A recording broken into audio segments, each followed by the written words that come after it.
Hello viewers.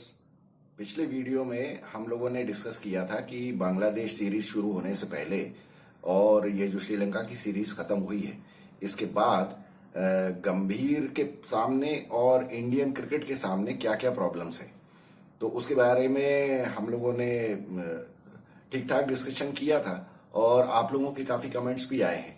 तो आज मुझे लगता है कि वो कमेंट्स जो आप लोगों के हैं वो मोर और लेस जेन्युइन कंसर्न्स ही हैं और उसके बारे में हम बात करेंगे कि आप लोगों का क्या सोचना है और इसके बारे में एक्चुअली क्या किया जाना चाहिए। तो सतीश शर्मा ने लिखा है कि आपकी बात से मैं सहमत हूं, लेकिन मुझे जहां तक लगता है कि रोहित की टेक्निक में प्रॉब्लम नहीं है शायद सर। तो सतीश, मेरा कहना यह है कि रोहित की टेक्निक के बारे में हमने उतना ज्यादा डिस्कस नहीं किया था। हमने यही कहा था कि रोहित फास्ट बॉलिंग में तो रोहित को कोई प्रॉब्लम नहीं है, चाहे वो स्विंगिंग बॉल हो या कुछ भी हो, लेकिन बाद में हमने ये देखा है कि स्पिन बॉल खेलने में उसको भी परेशानी आई। तो अब ये देखिए, रोहित ने अपना रोल चेंज किया है जैसा कि आपने लिखा भी है आगे, बिकॉज वेस्ट इंडीज में भी पिच खराब थी बट उसने परफॉर्म किया था। I think the approach is the main problem. इसमें तो कोई डाउट ही नहीं है कि इंडियन टीम की अप्रोच जो है ना, ये जरा से प्रेशर में जब आते हैं ना तो इनके हाथ पांव फूल जाते हैं सबके। और रोहित के सामने या किसी भी ओपनर के सामने ये थोड़ा सा बेनिफिट होता है कि उसको नई बॉल खेलने को मिलती है। अगर विकेट खराब भी है या अगर विकेट बहुत ज्यादा स्पिन करने वाला भी है या फिर विकेट में लो बाउंस भी है, तो हार्ड बॉल जो है वो जो शुरू में तो हार्ड रहती है बॉल 10-12 ओवर तक, तो उस टाइम तक तो बल्ले पे अच्छी सी बॉल आती है और रोहित को उसका फायदा मिलता है। लेकिन मेरा कहना यह था कि बाद में जब 10-12 ओवर के बाद भी जब स्पिनर्स आए तो रोहित ने भी बजाय टेक्निकली स्ट्रेट बैट से या बॉल की मेरिट के हिसाब से खेलने के बजाय रोहित ने भी वही काम किया जो कि मतलब रिवर्स स्वीप मारना। अब आपने रोहित को डेफिनेटली उसके करियर की शुरुआत से फॉलो किया होगा, तो आपने कितनी बार रोहित को रिवर्स स्वीप मारते हुए देखा है? मुझे हमेशा कोई भी बैट्समैन, इंडियन बैट्समैन खासतौर पे, जिसको कि रिवर्स स्वीप मारने की आदत नहीं है, जब वो मारने लगता है ना तब वो क्लियर इंडिकेशन होता है कि बॉलर उसको समझ में नहीं आ रहा है। जैसे यशस्वी जायसवाल है, तो यशस्वी जायसवाल को हमने शुरुआत से ही देखा है कि वो रिवर्स स्वीप मारता है, उसकी आदत है, तो वो प्रैक्टिस भी करता होगा डेफिनेटली उसके लिए। लेकिन जब रोहित शर्मा जैसे बैट्समैन मारने लगे या फिर कोई और बैट्समैन जो कि रिवर्स स्वीप नहीं मारता है, तो उसको देख के फिर साफ साफ समझ में आता है कि अब ये बचने का रास्ता ढूंढ रहा है। फिर सतीश लिखते हैं कि उसने इंटेंट बना लिया है कि मैं तेज ही खेलूंगा। इसमें तो कोई डाउट नहीं है, शायद विकेट गिरने के बाद थोड़ा अप्रोच चेंज कर लेना चाहिए। हाँ, ये बात है और ये रोहित थोड़ा बहुत करता भी है। लेकिन चक्कर क्या होता है कि ओपनर के सामने इतना ऐसा बहुत कम होता है कि 3-4 विकेट लगातार गिर जाए, जैसा कि ये अभी वर्ल्ड कप के फाइनल में विराट कोहली के साथ हुआ था कि 3 विकेट लगातार गिर गए। अब वो 39 for 3 हो गए और उसके बाद फिर तो विराट कोहली के पास कोई चारा ही नहीं था कि फिर तो उसको एंकर डाउन करके खेलना ही था, और वो अच्छा हुआ कि उसने खेला। लेकिन रोहित के साथ ऐसा कभी होता नहीं है। रोहित के साथ सिर्फ एक बार हुआ था, जो वर्ल्ड कप में इंग्लैंड के अगेंस्ट 50 ओवर वर्ल्ड कप में इंग्लैंड के अगेंस्ट जो मैच हुआ था, उसमें इंडिया के विकेट जल्दी गिर गए थे, तो फिर रोहित ने एंकर किया था और जब उसने 80-90 रन की पारी खेली थी, तो वो रोहित के साथ एक ही बार हुआ है। लेकिन क्या है कि अब 1-2 विकेट गिरने के बाद तो रोहित अपनी अप्रोच चेंज कर नहीं सकता है। उसके साथ तो मजबूरी है क्योंकि उसको फायदा उठाना है, और इसमें कोई शक नहीं है कि अपने दिन पे रोहित शर्मा से बढ़िया क्रिकेट बॉल का हिटर कोई है नहीं, वर्ल्ड में कोई नहीं है, मैं तो ये मानूंगा। बाकी आप देखिए जो पट्टे चलाने वाले लोग जो है ना, लठैत टाइप के जो बैट्समैन हैं, जो मतलब रजिस्टर्ड हिटर माने जाते हैं, चाहे वो आप आंद्रे रसेल को ले लो या कायरन पोलार्ड को ले लो, इन लोगों की सिचुएशन अलग होती है। 6, 7, 8वें नंबर पे आते हैं बैटिंग करने। इनका तो काम ही वही है कि इनको बॉल मतलब see the ball and hit the ball, तो वो रोहित शर्मा नहीं कर सकता है। रोहित शर्मा को रन भी बनाने, अब अनफॉर्चुनेटली रोहित शर्मा और विराट कोहली 2 ऐसे बैट्समैन हैं जो कि उनकी रेपुटेशन ऐसी है कि वो विकेट के ऊपर खड़े रहेंगे तो सामने वाली टीम प्रेशर में रहेगी। कि जब तक ये खड़ा है तब तक हम मैच नहीं जीत सकते। बाकी किसी भी इंडियन बैट्समैन के साथ ये नहीं है। अब कुछ हद तक धीरे धीरे T20 में वो स्काई के साथ वो रेपुटेशन उसकी बननी शुरू हुई है। तो वो अब जैसे स्काई के बारे में भी हम कहें तो स्काई रिवर्स स्वीप खेलता है, तो वो उसने डेवलप किया है अपना गेम, लेकिन उसके अलावा तो और कोई भी खेलता नहीं है। तो इस वजह से मुझे लगता है अभी देखिए जब स्पिनिंग ट्रैक बनाए थे तो टेस्ट सीरीज में भी रोहित शर्मा ने भी क्या किया, कुछ ज्यादा कर नहीं पाया ना। तो ये इन लोगों की स्पिन की वीकनेस है और इसी वजह से मेरा ये मतलब मेरी तो बीसीसीआई को ये सलाह है कि भाई आपको स्ट्रिक्ट होना चाहिए कि इन लोगों को बोला जाए कि भैया आप जाके स्पिन खेलोगे कब, जब डोमेस्टिक ही नहीं खेलोगे, दिलीप ट्रॉफी नहीं खेलोगे तो आपको कैसे प्रैक्टिस होगी स्पिन खेलने की। तो मुझे तो सबसे बड़ा डर ये है कि अगर दिलीप ट्रॉफी में रोहित शर्मा और विराट कोहली नहीं आते हैं तो ये लोग फिर बांग्लादेश के सामने कैसे कैसे खेलेंगे। देखिए पहली पारी में क्या होता है, जब 2 टेस्ट मैच की या 3 टेस्ट मैच की सीरीज है, पहली पारी में आप आए और आप चूंकि रिदम में नहीं है, क्योंकि क्रिकेट खेले ही नहीं है आप, तो फिर क्या होगा कि पहली पारी में आप आउट हो जाएंगे जल्दी और बहुत कम चांसेस है कि आप पहली पारी में ही रन बना दो। पहली पारी में रन नहीं बनाए तो फिर ये कहने को हो जाता है कि अरे ये तो अब बहुत लॉन्ग गैप से आ रहे हैं। तो यार इंडियन क्रिकेट इतना आसान नहीं है, या इंडियन क्रिकेट इतनी कोई छोटी चीज नहीं है कि आप इसको इतनी लाइटली लें। आपको पूरी प्रिपरेशन के साथ जाना चाहिए और प्रिपरेशन का सबसे बढ़िया तरीका ये है कि आप लॉन्ग फॉर्मेट वाला क्रिकेट खेल के आए। अब आप छुट्टी मना के आएंगे, आप कितनी भी नेट प्रैक्टिस कर लें, लेकिन मैच टेम्परामेंट नहीं बनता है उससे। अब ये इन लोगों से ज्यादा, अब रोहित शर्मा और विराट कोहली से ज्यादा ये बात कौन समझता है, लेकिन इनको कौन समझाए। तो अब सतीश ने फिर आगे लिखा है, बिकॉज एक्चुअली आई रिमेम्बर कि कई बार वो 50 ओवर्स पूरे खेल गया है। हाँ तो बिल्कुल सही बात है, बिल्कुल खेल गया है। तो वो मतलब वो उस टाइम इंडियन टीम की बात अलग थी, क्योंकि उसके पहले उसके बाद में आने वाले भी बैट्समैन बहुत ज्यादा अच्छे थे, मतलब बहुत अच्छे अच्छे बैट्समैन हुआ करते थे उस टाइम। तो फिर उसके बाद 8 बार 150 प्लस स्कोर्स हैं। लंबी पारी बिना टेक्निक के नहीं खेला जा सकता। ये देखिए सतीश, ये मैंने फिर से ये कहा कि ये जब स्पिनिंग ट्रैक आता है तब रोहित की टेक्निक कंप्रोमाइज होती है। और ये जो पुराने मैचेस भी जो देखें जिनमें 150 प्लस उसने स्कोर बनाया है, उसमें कहीं भी स्पिनिंग ट्रैक नहीं था, वो सारे फ्लैट विकेट्स ही थे। चाहे उसने वो श्रीलंका के अगेंस्ट 264 की पारी खेली थी, आप अभी भी चाहें तो उसकी रिकॉर्डिंग जाके देखें, वो सारे फ्लैट विकेट्स हैं। तो ये 150 प्लस का स्कोर किसी भी स्पिनिंग ट्रैक पे बनाते हुए तो मैंने किसी भी बैट्समैन को नहीं देखा है आज तक। इंडियन बैट्समैन पिछले कुछ टाइम में किसी भी इंडियन बैट्समैन ने स्पिन को अच्छे से नहीं खेला है। फिर उसके बाद हाँ देखिए, फिर सतीश के बाद देखिए अक्षय कहते हैं कि because Virat has scored 50 centuries and ODIs he is taking his game lightly, this is very bad. तो देखिए हमें तो शिकायत यही है ना कि भाई आप बहुत बड़े प्लेयर हो, आपने बहुत स्कोर किया, बहुत रन बनाए, बहुत सेंचुरीज बनाई हैं, और अगर आपका मन नहीं है तो आप ऐसा सीधे सीधे बीसीसीआई को बोलें। हालांकि ये है कि इंडिविजुअल का तो ये होगा कि भाई मैं तो अपनी मर्जी से खेलूंगा, और अब डेफिनेटली रोहित शर्मा और विराट कोहली ये लोग कोई पैसे के लिए तो नहीं खेल रहे हैं। पैसा तो इन लोगों के पास इतना है कि इन लोगों को अब ये कल भी रिटायर हो जाएं तो इनको कोई प्रॉब्लम नहीं होने वाली है। और ये बिल्कुल अगर क्रिकेट सर्किट से बाहर हो जाए, इवन सोशल लाइफ से भी बाहर चले जाए, तो भी इनको कोई प्रॉब्लम नहीं हो। इनकी तो 7 पीढ़ियां बिना कुछ किए इनके कमाए हुए पैसे के ऊपर आराम से जिंदगी गुजार सकती हैं। तो लेकिन इसका मतलब ये नहीं है कि फिर मतलब इंडियन क्रिकेट की कॉस्ट पे आप कुछ ऐसा करो जिससे कि हमारी टीम को परेशानी हो।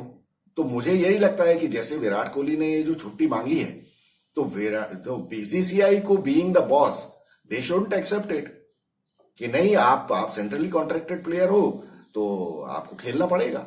और BCCI must put there foot down कि नहीं आपको दिलीप ट्रॉफी खेलनी पड़ेगी, दिलीप ट्रॉफी खेलो आप। तो अभी तो मुझे पता नहीं है, अभी तक तो ये मुझे लगता है कि शायद ये लोग दिलीप ट्रॉफी नहीं खेल रहे हैं, लेकिन पता नहीं, मुझे एंड टाइम पे कुछ भी हो सकता है, कुछ चेंजेस हो सकते हैं, इनका खुद का ही मन बदल जाए या इनको खुद शायद समझ में आ जाए ये बात। तो अब देखिए जिस पोजीशन में रोहित शर्मा और विराट कोहली है, तो इसमें देखिए ह्यूमन टेंडेंसी होती है।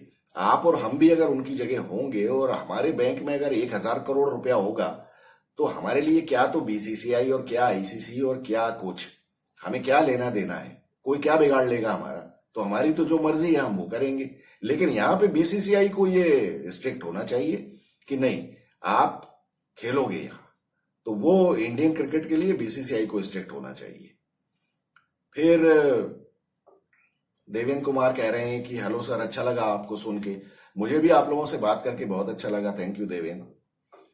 किलर AK-47 कह रहे हैं कि किलर AK-47 ने लेकिन अपना हाँ, किलर AK-47 कह रहे हैं nice to listen and watch you back bro, how are you? Thank you very much, I am very well. और ये जो गैप मिला है इसमें मैंने काफी कुछ अपना पेंडिंग काम भी निपटाया। अब काम तो चलता ही रहता है, तो लेकिन आप लोगों से बात करके मुझे भी अच्छा लगता है। और देखिए, अक्षय का कहना है कि सर विराट कोहली को डोमेस्टिक मैचेस खेलना चाहिए, ओवर कॉन्फिडेंट नहीं होना चाहिए। मैं विराट कोहली हूं, मैं किंग हूं, Virat is taking things very lightly. लगता तो ऐसा ही है। और जैसा कि हमने पहले डिस्कस किया कि अब देखिए, as a human, as an individual, जब हमारे खेलने का कोई वो नहीं बचता है हमारे सामने कि अब हमको पैसे के लिए नहीं खेलना है, तो फिर आदमी को मोटिवेशन बहुत ज्यादा बड़ा चाहिए।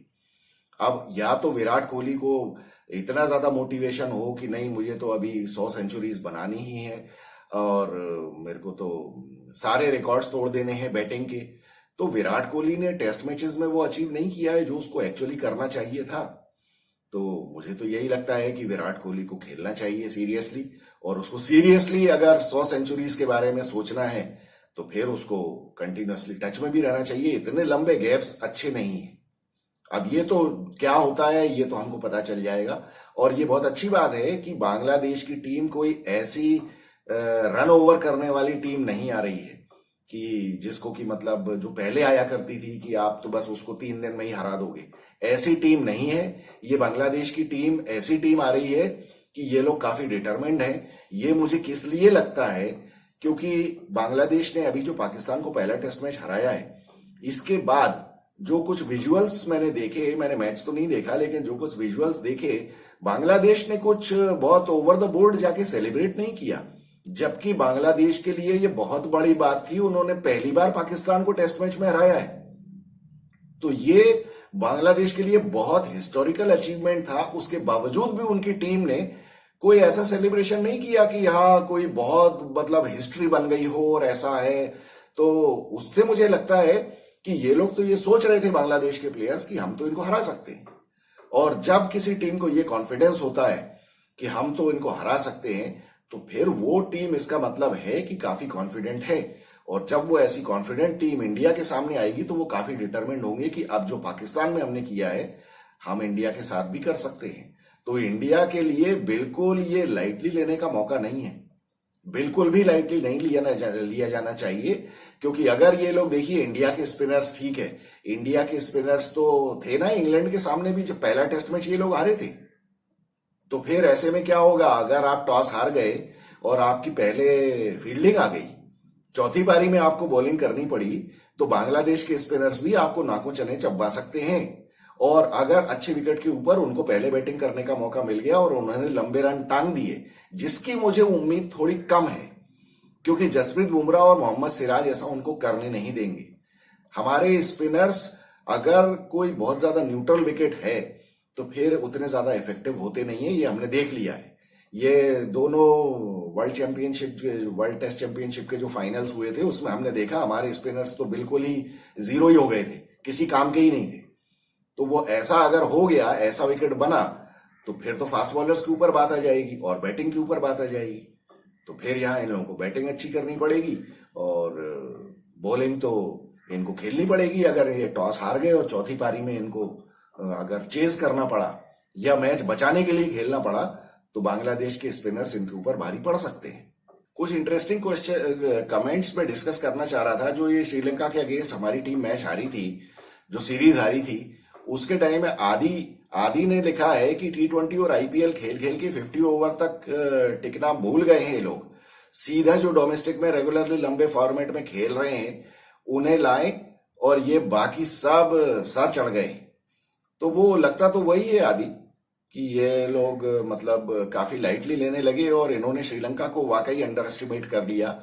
और ये लोग यहाँ पे मुझे ऐसा लगता है ये वो शुतुरमुर्ग वाली अप्रोच है जो ऑस्ट्रिच अप्रोच कहते हैं ना, कि तूफान आ रहा है लेकिन आप सर रेत में गड़ा के सोचो कि तूफान निकल जाएगा, तो ऐसा होता नहीं है।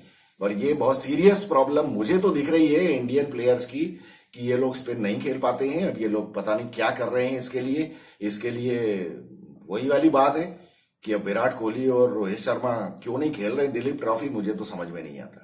रवीश कुमार कह रहे हैं आप सही कह रहे हैं, बेइज्जती तो देश की हो रही है, तो क्या क्या क्या क्रिटिसाइज करना है। देवेंद्र ने ये लिखा है कि I think there is serious reform needed in the way selection committee works and PR agency should be banned for any individual athlete. PR agency should be banned for any athlete in India as there is too much biasing going around, especially in cricket. बाकी games का पता नहीं चल रहा है, but I am sure it's present. Also, there should be fine imposed on every series lost on players. ये actually बहुत सही सजेशन है देवेंद्र का, मैं एग्री करता हूं इस बात से। मैंने शायद अपने पहले किसी वीडियो में ये बात कही भी है कि ये प्लेयर्स ऐसा नहीं, इन लोगों के ऊपर फाइनेंशियल पेनल्टी होनी चाहिए। जैसे आपको बोनस मिलता है, अवार्ड मिलते हैं, तो ऐसे आपको फाइनेंशियल पेनल्टी के लिए भी होना चाहिए और परफॉर्मेंस बेस्ड इनको फीस मिलनी चाहिए। एक फीस फिक्स्ड अमाउंट कर दें और उसके बाद फिर आप इनके ऊपर पेनल्टी भी लगाएं कि भैया तुम ये क्या कर रहे हो, तुमने परफॉर्म नहीं किया, अब तुम्हारे बस की हो तो खेलो, नहीं प्रेशर हैंडल कर सकते हो तो घर बैठो, उसमें क्या प्रॉब्लम है। ये तो किसी भी कॉर्पोरेट वर्ल्ड के जॉब में होता है ना। हम और आप जहां काम कर रहे हैं तो वहां क्या हमको क्या इतनी आसानी से हमारी गलतियां माफ कर दी जाती हैं कि नहीं कोई बात नहीं, आपसे ये कोई प्रोजेक्ट हुआ नहीं, आपने गलती कर दी, ब्लंडर मार दी और आप फिर भी आपको हम प्रमोशन भी दे देंगे। ऐसा होता है क्या कभी? ये बिल्कुल मैं एग्री करता हूं इस बात से। यहां पेनल्टी होनी चाहिए। जब तक पेनल्टी का डर नहीं होगा ना तब तक आदमी परफॉर्म करता नहीं है।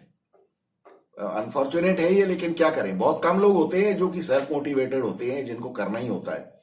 गजानन नवाथे सर बोलते हैं कि unfortunately Indian fans are blind and deaf against criticism of their heroes.